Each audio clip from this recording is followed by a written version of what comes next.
আসসালামু আলাইকুম সবাইকে।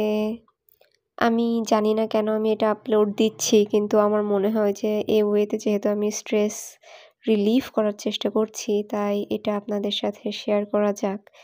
এটা হচ্ছে এরকম কিছু না যে কোনো টিউটোরিয়াল বা কিছু আর্ট করার চেষ্টা করছি।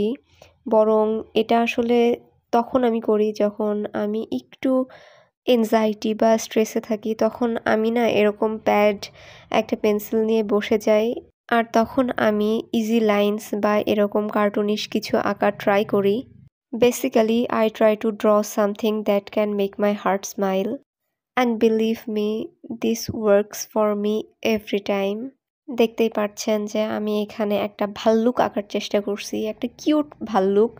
যদিও নেচার ওয়াইজ ভাল্লুকরা এত বেশি কিউট হয় না, but this turned out so cute. আমি যখনই আঁকতে থাকি তখনই আমার মনে হয় যে প্রত্যেক লাইন ড্র করার সাথে সাথে আমার এনজাইটিও কমে যায়।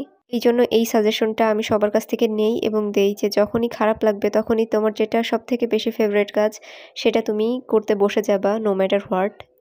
এই যে আমার কিউট ভাল্লুকের সাথে আমার জ্ঞান দেওয়া শেষ। আবার দেখা হবে পরে। আল্লাহ হাফেজ।